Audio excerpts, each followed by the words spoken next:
So you'll be delighted I can now pass you on to our host here today, Professor David Lowe. David is CSO Innovation Clinical Director at the Scottish Government and emergency consultant at Glasgow's Queen Elizabeth University Hospital, and also founder and director of ScribePro, a solution to support recording of medical care for sports and event medicine. So wearing multiple hats today, David, and I'm sure you can pick his brains after as well. Thanks everyone, and over to you. Thank you very much, Jennifer, and I'd firstly like to thank the Codebase team for hosting this event. I think it's really important development in what we're planning to do.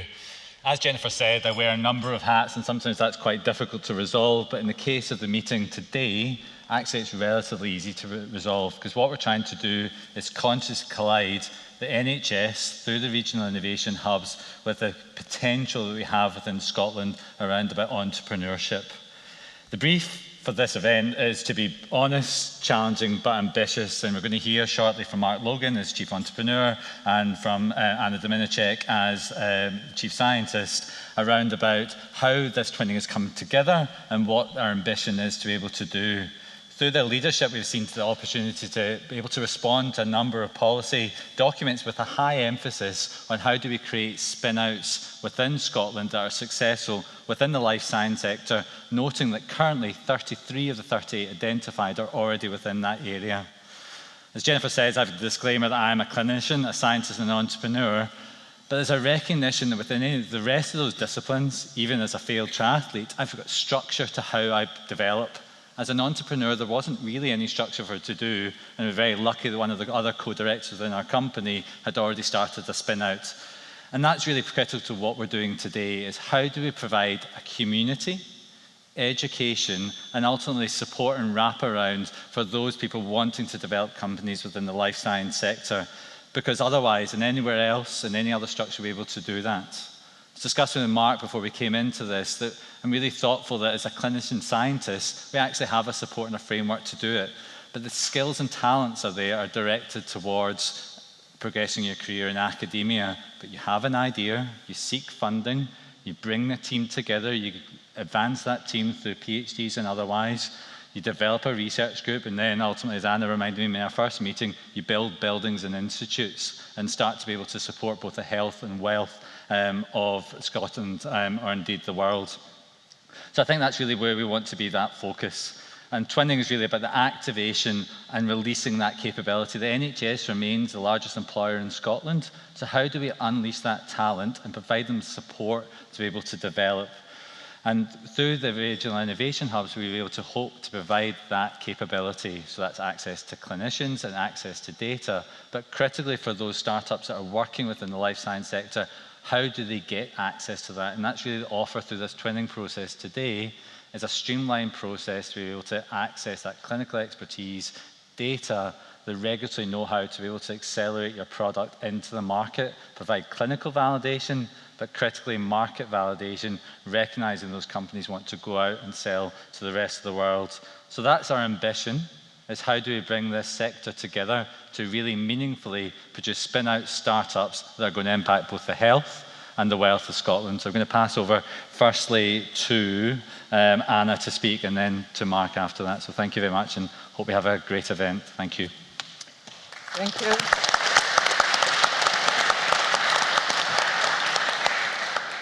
Thank you, and good afternoon. My name is Anna Dominiczak. As David kindly said, I'm Chief Scientist Health and also Regius Professor of Medicine at the University of Glasgow. I am delighted to see you all here.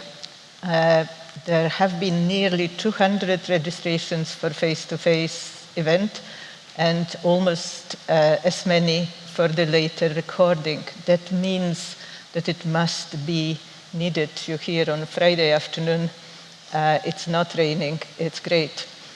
On a serious note, Scotland has always been the country of innovators, particularly in health.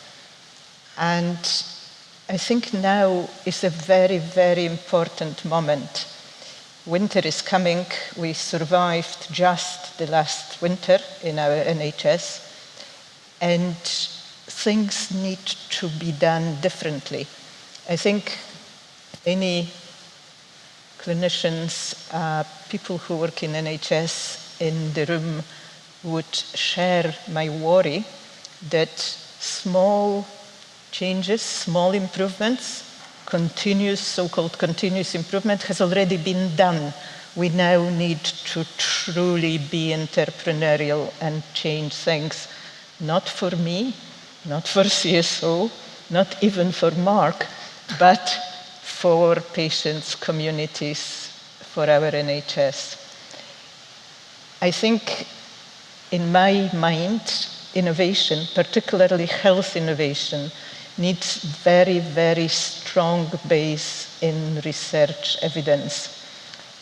There are, as you know, all these difficulties, the ethics, the MHRAs, many, many regulations. And I think increasingly colleagues who work within the system, colleagues at the coal face, colleagues who work in the NHS, need to either be these entrepreneurs and innovators themselves or work very closely. This collaboration needs to be almost integral to everything we do. And I think our 3 ex-test beds, now renamed as CSO Regional Innovation Hubs. David says it's more modern this way. I would like to hear from you whether that's true. But these 3 hubs that are here in Southeast, in the West, and in the North are ideally, I believe, suited to help, to be that place where clinicians and Techscalers come together. We called it twinning. And I think it means that this is more than just collaboration. That's really becoming one body and soul to do new things. In that story of end-to-end innovation based on research, which starts somewhere as a discovery science in our wonderful universities, medical schools, but then needs to shift quickly through translation to this last stage that is the most difficult, the adoption to any health system, in our case to NHS. And only this last stage will allow us to reduce the waiting lists, to deliver better service to patients and communities, better prevention, which increasingly is perhaps even more important than everything else. So I think that community that we're twinning here, you will make that difference that Scotland needs and the world needs, because this is not just inward looking.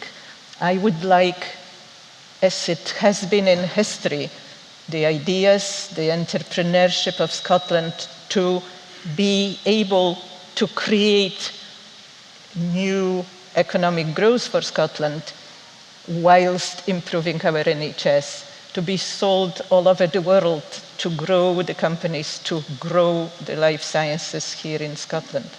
So I'm here to listen, and I'm here to ask you how Chief Scientist Office, which is that place in Scottish Government that looks after research, development, and innovation.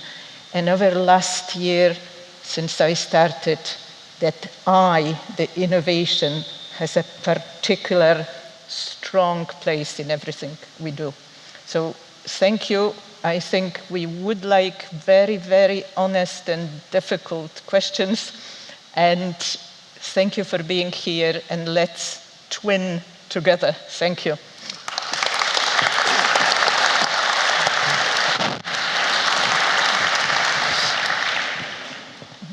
Well, thank you, David and Anna. You know, it's really heartening to see so many extremely talented people in the room here today. It's a reminder of the natural assets that we have as a country. And I think the question then is, what are we going to do with ourselves, with the natural assets that we have?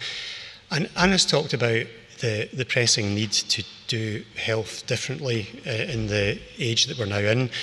I'd like to look at this from a societal perspective. and just reinforce why this is so important. Because we're now living in the exponential age. An exponential age, we've been in it for a long time, but the first half of an exponential is kind of flat, then the second half feels bewilderingly fast. And that exponential age applies to the problems that we face on this planet, and for example, all the way through to how we deal with the various health problems as they rise at almost an exponential rate. The other exponential that's in play is the technology exponential, where the capability of technologies like AI are exponentially increasing, and we're all now, I think, experiencing that, and the cost of key technologies is exponentially falling. So essentially our survival as a species depends on which of those exponentials gets there first. Now, in that environment, we can no longer respond to an exponential age with a linear or sublinear response. I think everybody in this room is probably frustrated that in many fields of our endeavour as a country, in the face of these exponential changes, we still sometimes operate at a sublinear rate, or what you might call a snail's pace in trying to address them, despite all the talented people we have in the country, as are exemplified here today. So how to address that? Well, this is why I think that today is really important, because it's not just the potential phenomenal value of this twinning, this integration, it's also what it signifies. And I think there's three areas that we can take some inspiration from. The first is, if you just look at the two assets that we're talking about, Techscaler, a network of incubators across the whole of Scotland with world-class founding team education, entrepreneurs in residence, integration with grant funding, one-stop shop for investors, etc. That's a powerful asset. And of course, the innovation hubs and what they allow us to do is a very powerful asset too. When we bring them together, both of them get stronger to the benefit of the startups that are coming through each of those channels. So for example, for Techscalers, that network of founders and founding teams gets stronger and enriched by a stream of really interesting bio and med startups coming into that environment and diversifying and enriching it. So that's extremely important. And in another direction, of course, startups in the Innovation Hub environment get exposed to that world-class education I was talking about, that peer group of commercially focused, internet economy-minded, fast iteration entrepreneurs that are coming from and into the Techscaler environment. So just by this twinning, we've made both of those entities stronger. I think that's the first major benefit. I think the second one is that the real creation in human endeavours comes when you bring domains together that were previously apart. Take, for example, Moderna. Now, Moderna is not a bio company and it's not an advanced AI company. It's both of those things together, and it would only do what it's doing because of those two facets. If you take a neutral example outside today's domain, Pixar, it's not a creative company and it's not a tech company, it's both of those things together. So the more that we bring different domains that we've previously held apart together, intertwine the different skill sets, put people adjacent to each other to learn from each other, the more we will create more interesting and viable companies with new products. Will also strengthen our existing companies. I think that's an extremely powerful mechanism that we need to do more of in Scotland. For a small country, we used to build some very thick walls between ourselves in universities, at school level, between domains and industry. And the fact that we're doing this today is an indication that we are starting to bring those walls down. This integration is a consequence of that mindset and also a contributor to the ongoing removal of those barriers. I think the third and final benefit shouldn't be underestimated either, which is that when we connect any two nodes together, like we're doing today, any two assets, we're also connecting them to a much larger network with all the benefits that come from that. So for example, this is not the only twinning arrangement, the only partnership arrangement that's underway right now in the ecosystem. For example, recently we've announced integrations between Techscaler and CivTech, which is the initiative where government procures from startups instead of from just very large organisations. We've announced a further connection with the Internet of Things Accelerator, Filament Stack. We have many more of these announcements coming through the pipeline. And what that's doing is creating a network of key assets that together are more than the sum of their parts. And that's how you respond to the exponential age, because networks are stronger than hierarchies in this respect. And as a practical example of that, because of this arrangement today that we're announcing, it means that startups and innovation hubs, for example, don't just access the strengths of Techscaler, they also reach through to access the strength of Techscaler's partnerships. For example, Techscaler has a partnership with Reforge.com, which is the world's strongest product and startup growth engineering training program from the Silicon Valley. And because of that connection, you get that reach through. So the more we connect our assets together, the stronger becomes that support for the startups that live within that environment. And I would like us to start to believe again in a second Scottish Enlightenment. The route to achieving that is through these type of partnerships, creating an environment where the wonderful people we have, many of whom are here today, can thrive in such an environment. We've done it before, we should do it again. Finally, you know, it's really impressive how quickly we've gone from maybe we should work together across these two initiatives to having a well thought out, rigorous set of operating models ready to go. So I really salute the team that's put all that together. And I would just urge you to build on that. This is not the end of the process. This should be the beginning of a deeper integration that's going to create more value for startups, which is going to create more opportunities for people in our society. And that's how a country thrives. So looking forward to the discussion, and thank you very much for your time today. Thank you.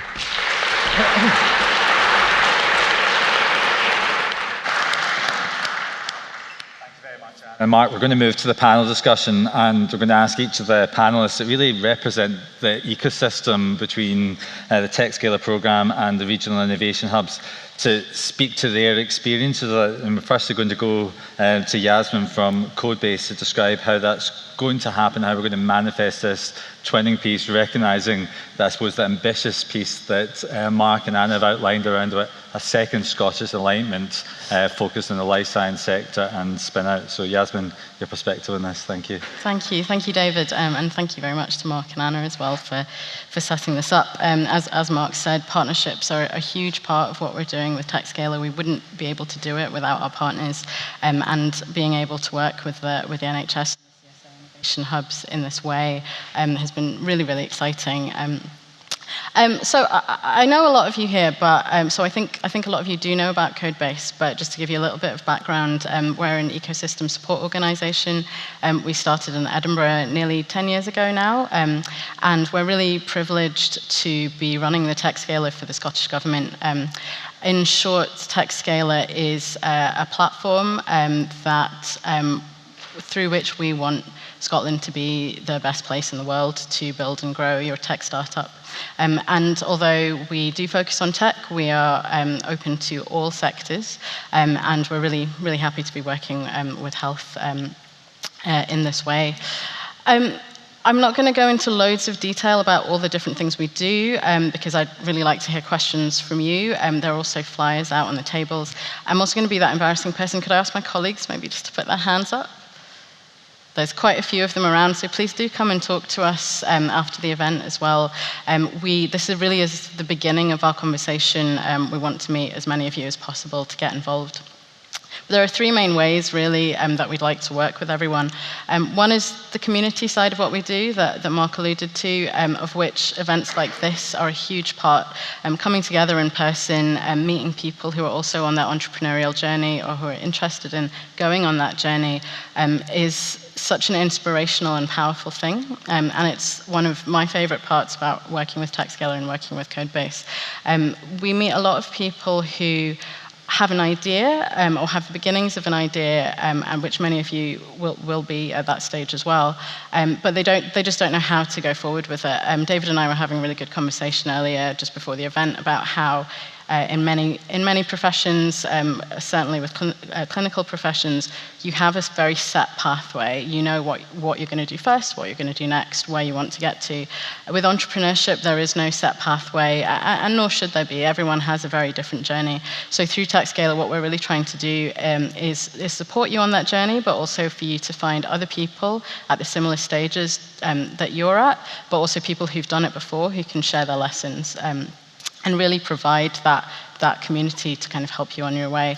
So in-person events are a huge part of what we do. We do a range of different meetups regularly, also talk events, hackathons, but we also have our online community, which is a place to meet people regardless of where you live in Scotland. It's a place where you can meet and connect with people. That's actually where I first heard of Ayub, through the online community, through Techscaler as well. The second part is the education strand that Mark alluded to as well. So we have a range of different education programs. So whether you are at the stage of you're not sure really if a tech startup is for you, or if you have an idea already and you just want to kind of figure out if it's viable, our two earliest stage programs, one is called Startup Basics, which is online, is open to anyone, and one's called Startup First Steps. The next one of those runs in January, so if you're interested in that, we can talk to you a bit more about that too. And then for people who are a little bit further on that journey, we have our Next Steps program. Those are the people that are looking to grow their business.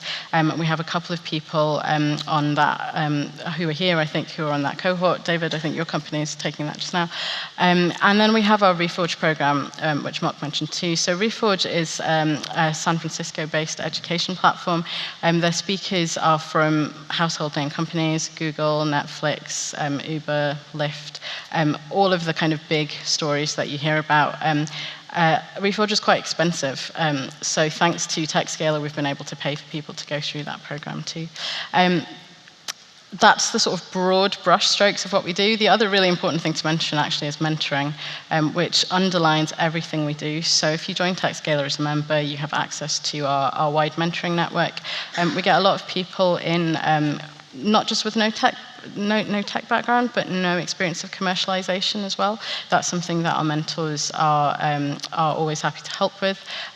All of our mentors and our speakers as well are people who are on the journey now, who are doing it. So they have very sort of live experience to play into that. I think I'll maybe stop there because I've been talking for a while, but please do ask questions, and I will hand over to Perfect. Thank you very much, Yasmin. And I was going to be the next person to really provide his insight. And importantly, as we were discussing earlier today, I was a startup company that's coming through one of the OLS challenges that the CSO is leading, and then moving forward. But it would be really helpful to hear your perspective on how the Regional Innovation Hubs are supporting your business journey and ultimately the product development. Yeah, no, absolutely. So just so everybody knows, we are part of, so we are called Nom Health. We are Edinburgh-based health tech startup.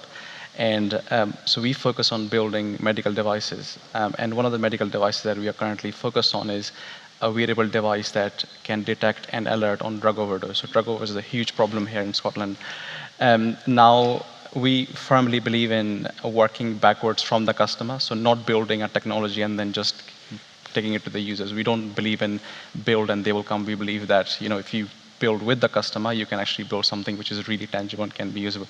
So with that, it's not very easy to be able to then identify the user that you want to speak to, especially in this space. So what has been really helpful for us is partnering with the West of Scotland Innovation Hub. And I'll give you an example. So this morning, I was actually speaking to the clinician that we have been assigned to. And one of the questions that I asked her was who we should be speaking to. And she mentioned, you should be speaking to the emergency department. And lo and behold, she rang David, who I had not met. And she basically put us in touch with David, which is amazing. I don't think we would have been able to have that without the help of Innovation Hubs. And that's just one example.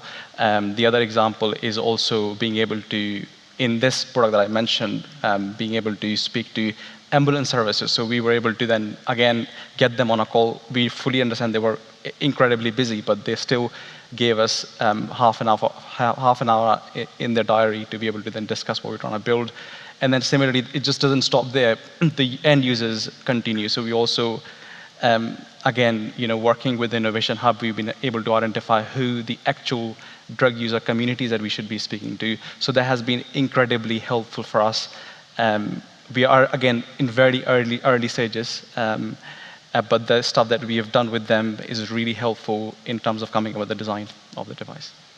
Perfect. And moving to Debbie, we've had a number of academic collaborations along the way, but we're working together with SDI, Scottish Development International, an opportunity for your company to go out to Dubai. And what's your perspective of this, I suppose, as a founder of a company that's at relatively mature stages, but then equally what are the opportunities for your company at this stage for the Techscaler program?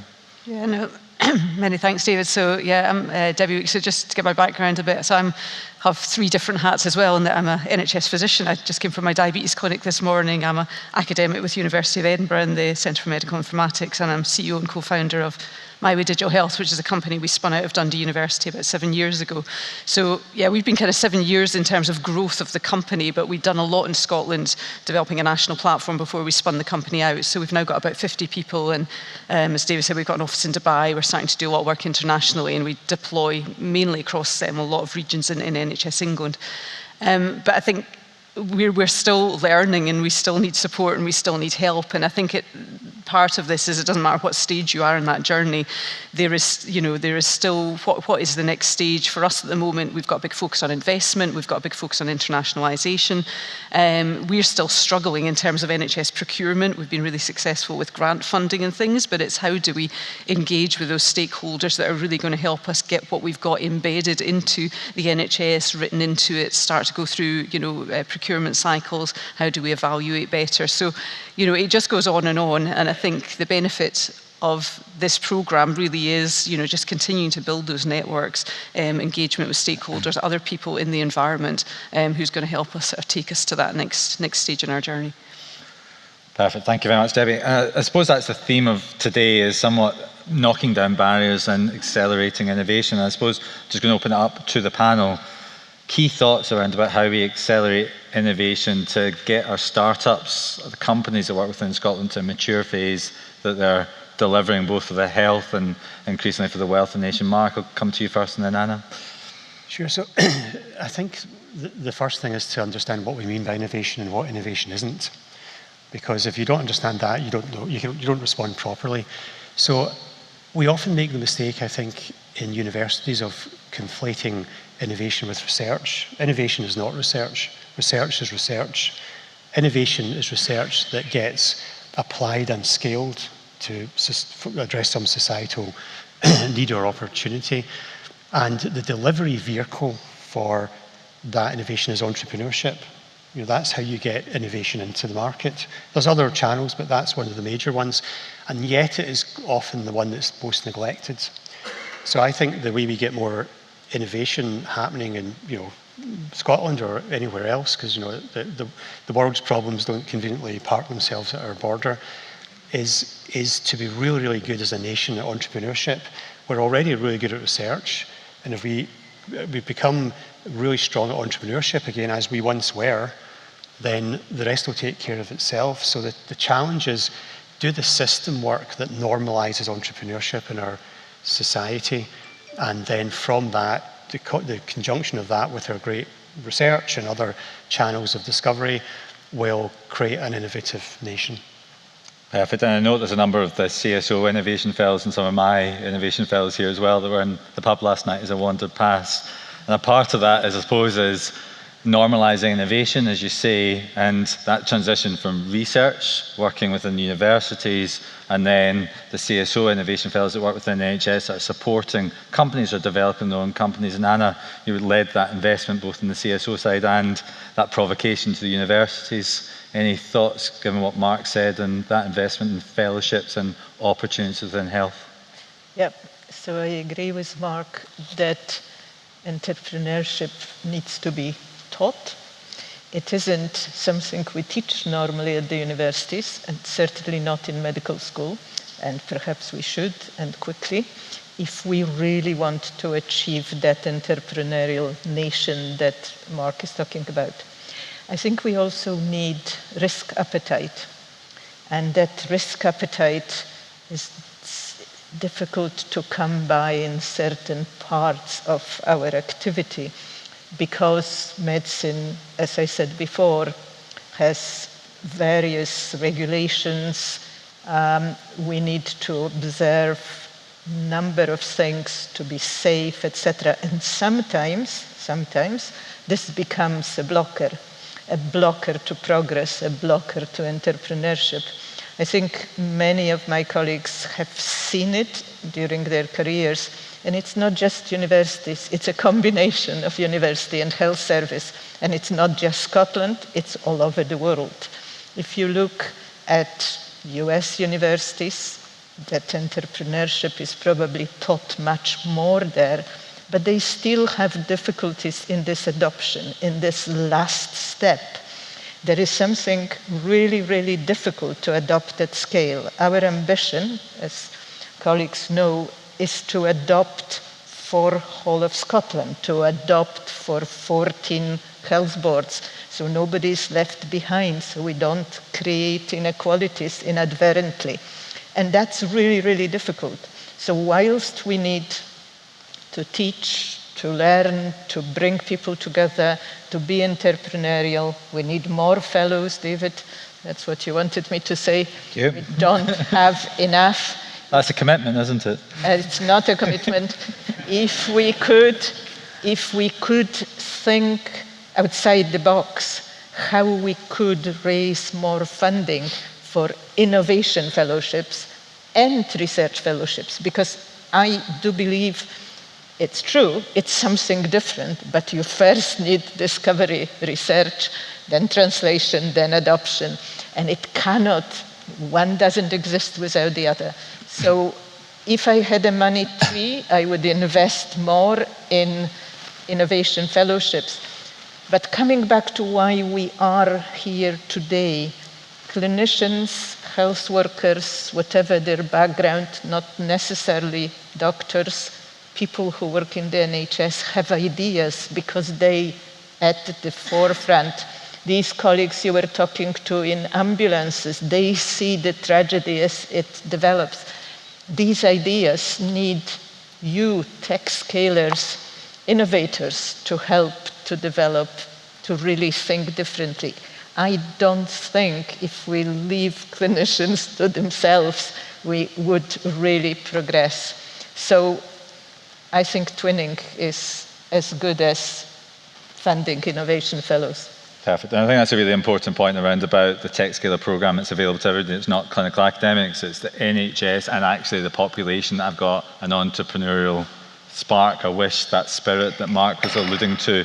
We're going to open up to the floor, but is there any comments on the panel while people put their hands up and think about their question?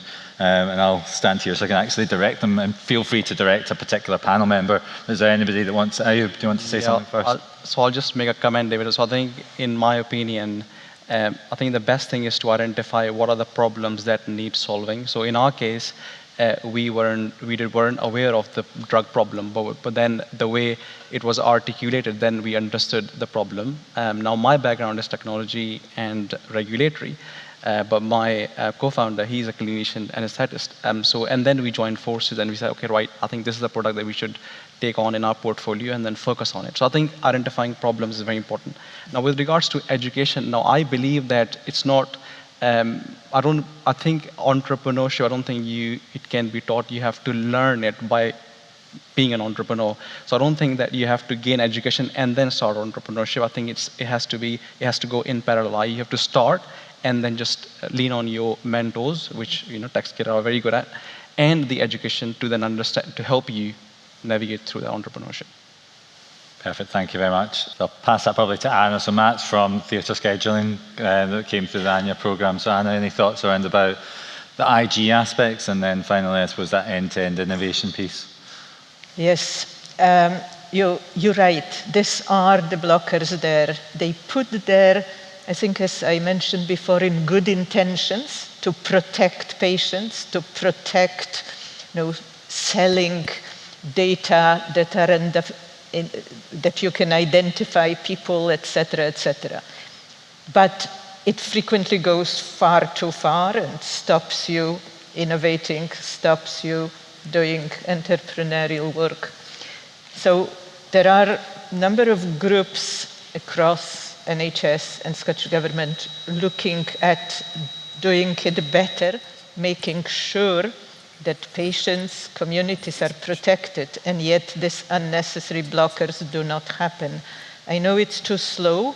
I would have wanted it all done yesterday, but it takes time and might need some change of legislation, because at the moment, as you know, in our information governance, so-called court guardian has the last word. And there are many of those. For example, every territorial health board would have their own IG way of doing things. So IG once for Scotland would be my dream. Whether I will achieve it quickly enough for you, I cannot promise today. Debbie, do you want to speak to your experience of obviously again of managing the IG piece from Sky Diabetes, which is one of the major successes of Scotland informatics? Yeah, I could talk a bit about that, and also just what you said there is exactly sort of where we are and the challenges we're having. And I agree with you. IG Once for Scotland would be amazing, and I hope that as part of Techscaler, we're bringing these really high-level key opinion leaders from the Scottish Government into this discussion, because I think this is the group that can hopefully help influence that. But we have the same experience in England. Every time we go to a new area, we have to fill in another DPIA and another data sharing agreement and go through the whole IG thing again that we've already established in 7 areas, and it works fine. And it is just an absolute heartache, and it slows things down. It can take a year to do these things.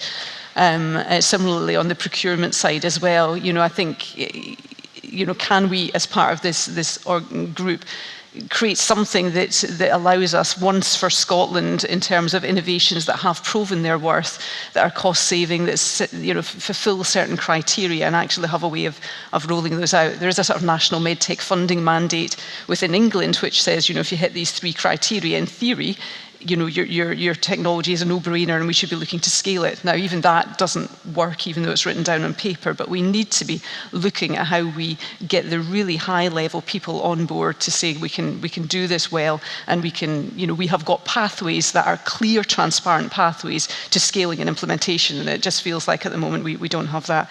The IG for Sky Diabetes, so our system focuses on diabetes care initially, although we're expanding beyond that. And perhaps one of the success stories, and this is before the company, we have a national platform in Scotland for diabetes called Sky Diabetes. It is a single platform that every single person with diabetes on the day they're diagnosed is brought into this platform. Every clinician in Scotland who is managing diabetes has access to that, whether you're in primary care, community care or secondary care.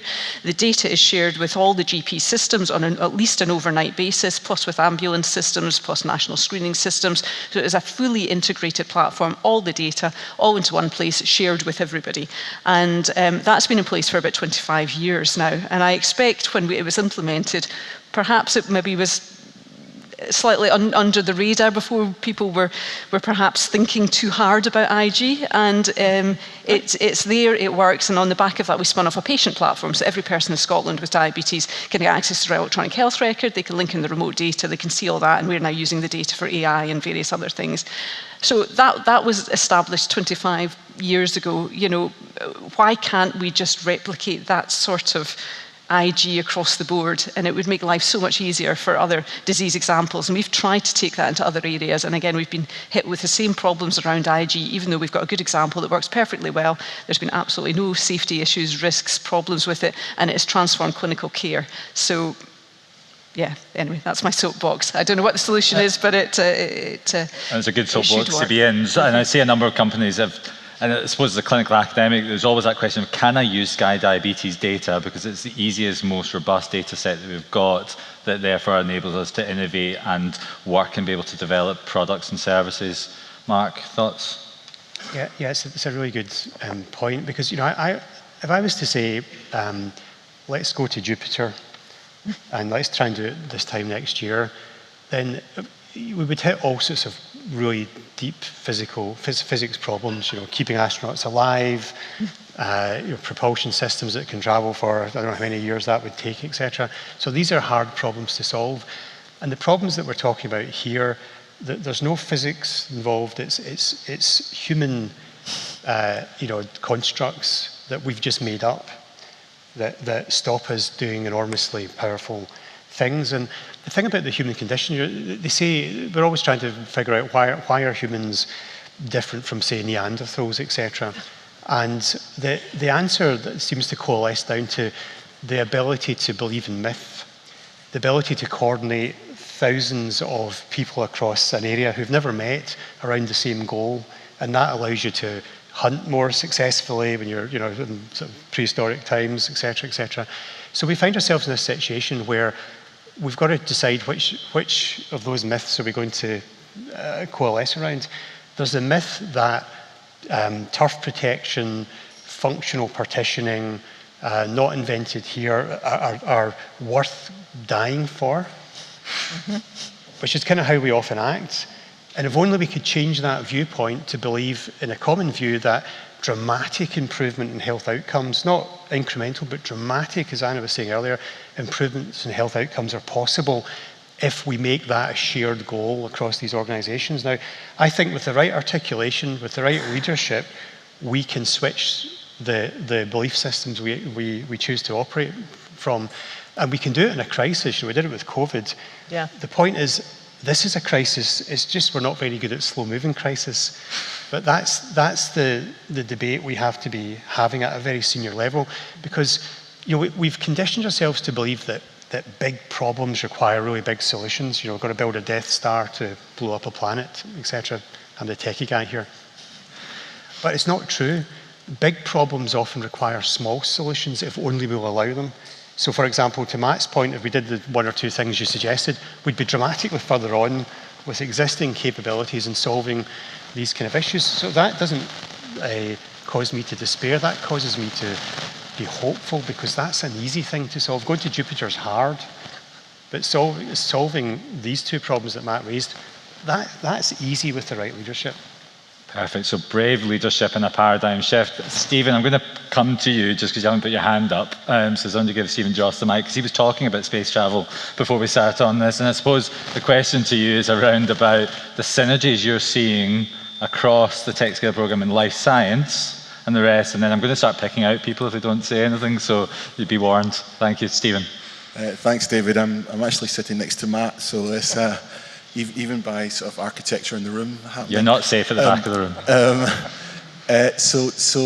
Yeah, look, as Yasmin said so eloquently, we're trying to map across a bunch of normal behaviors in the startup world to a space that sees big challenges, sees big opportunities, and trying to help them kind of understand those kind of key stories and concepts.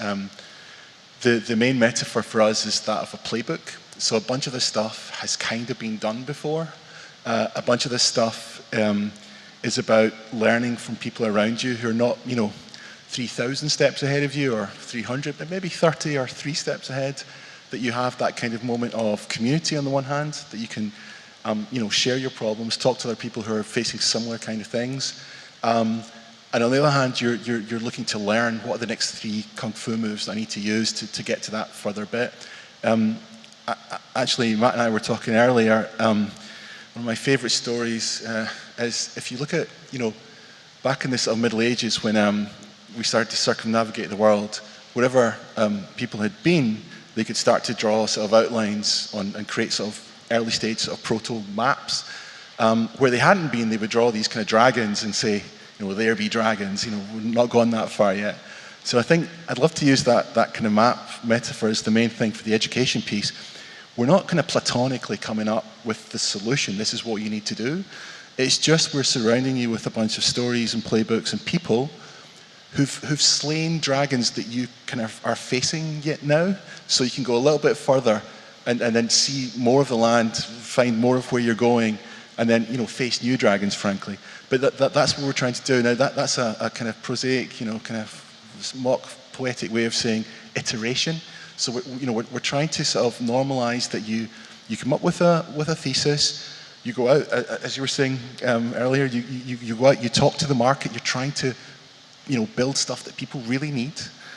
You're listening to them, and then you're pulling across those playbooks from the tech development world to inform what you're doing. Now, not all of those playbooks will map across. Life sciences is a big space. Some of it's software, some of it's sensors, some of it's drug discovery, et cetera, et cetera. but there's more and more kind of AI software components that go into it. So we're really excited about bringing those two worlds together, telling our stories, our methodologies, and seeing how they fit across. And by doing that, just doing more faster, iterating more quickly. And you know, Matt brought up the point around policy and data protection, all these things. My hope is that, as Mark described earlier, that kind of network effect can be that there's a better, clearer, louder voice created that can start to lobby and try and make those changes happen. So yeah, that's basically what we're trying to do. Perfect. 2 hands up, so I'm not having to point to people because Kevin was going to get it next, so that's fine. So if we could ask the lady in the front, second row, thank you.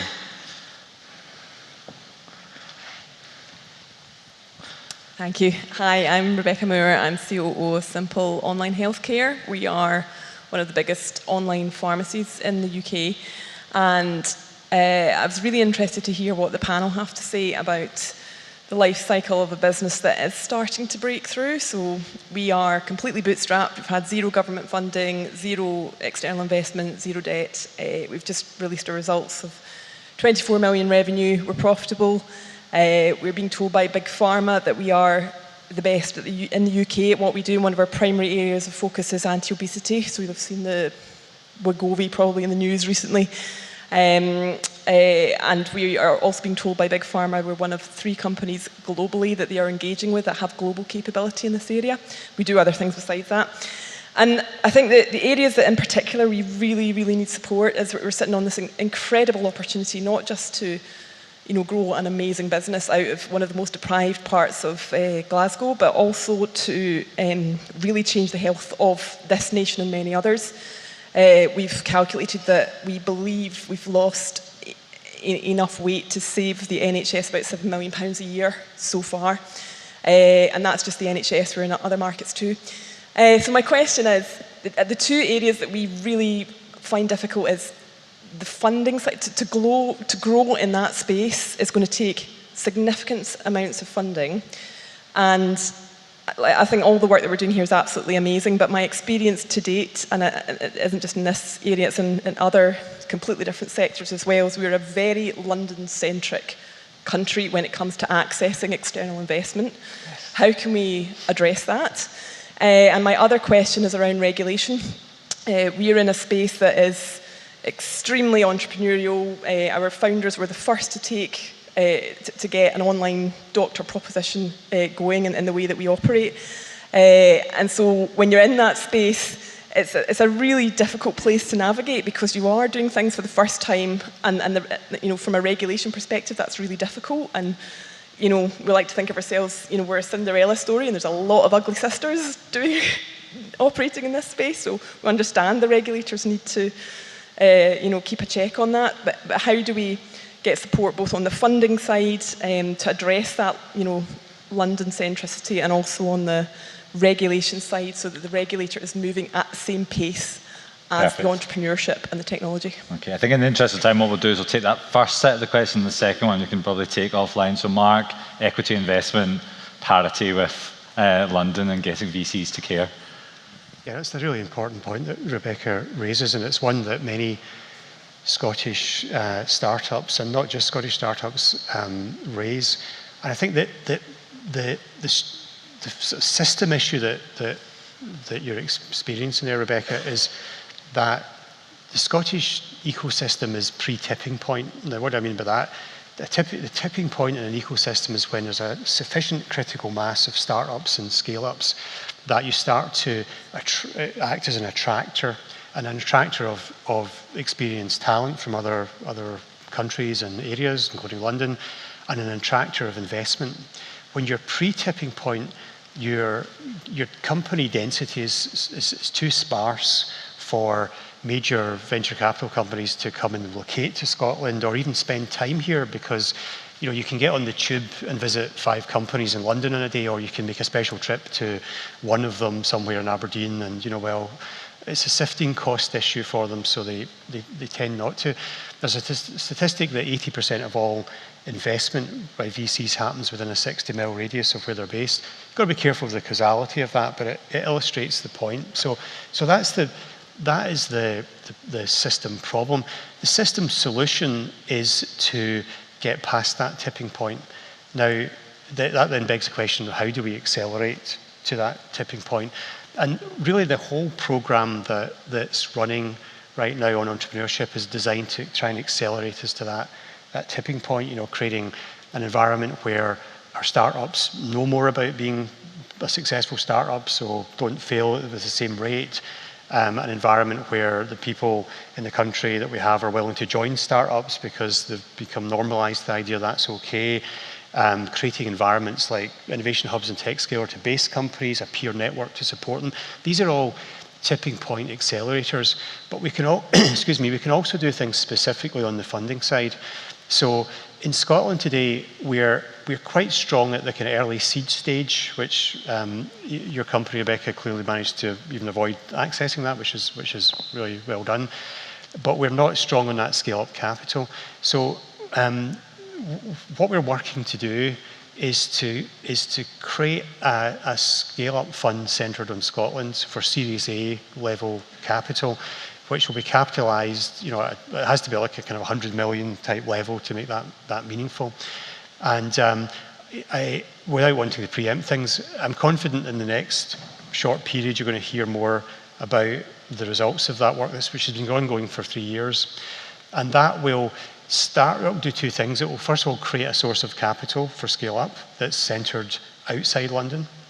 Secondly, it will cause interest from outside Scotland. So why are they doing that and who are those companies? Which then starts to slowly turn the VCs towards Scotland. And eventually, as more of our companies take advantage of that facility, we start to get to that tipping point, and then investors start to come of their own accord. So it's not like a wave one that's fixed tomorrow, and you wouldn't expect that to be the case, Rebecca. But absolutely acknowledge the problem, and there are attempts to do something meaningful here, which will come to fruition, I think, very, very soon.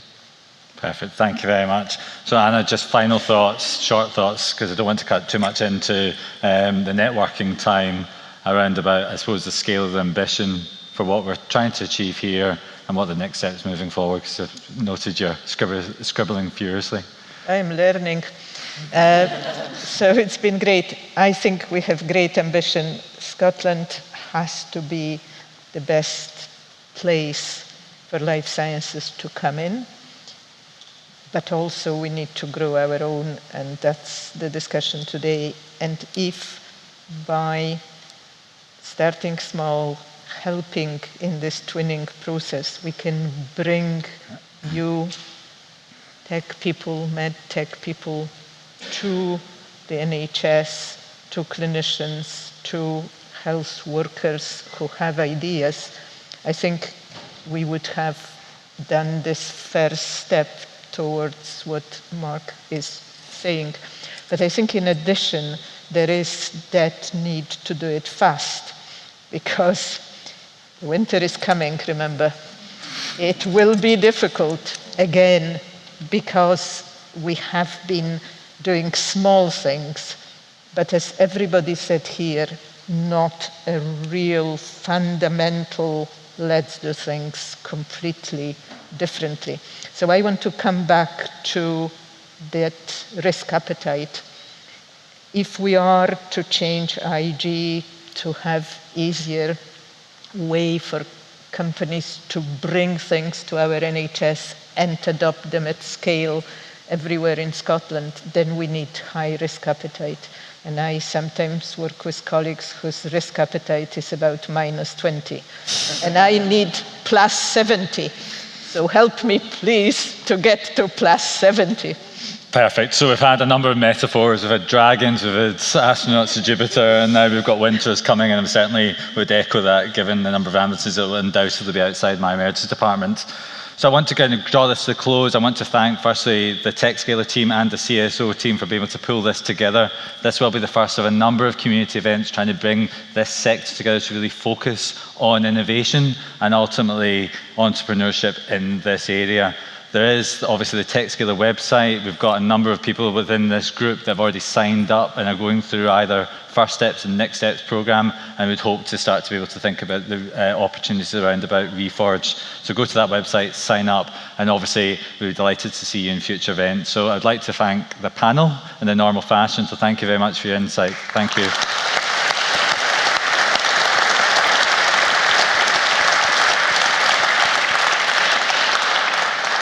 So I think there's coffee, cake, and the opportunity to network and actually make some connections. I would say be brave. Don't go and talk to other NHS clinicians, guys, or indeed other founders. Try and actually mix it amongst them as well. So thank you very much. Enjoy the rest of your day.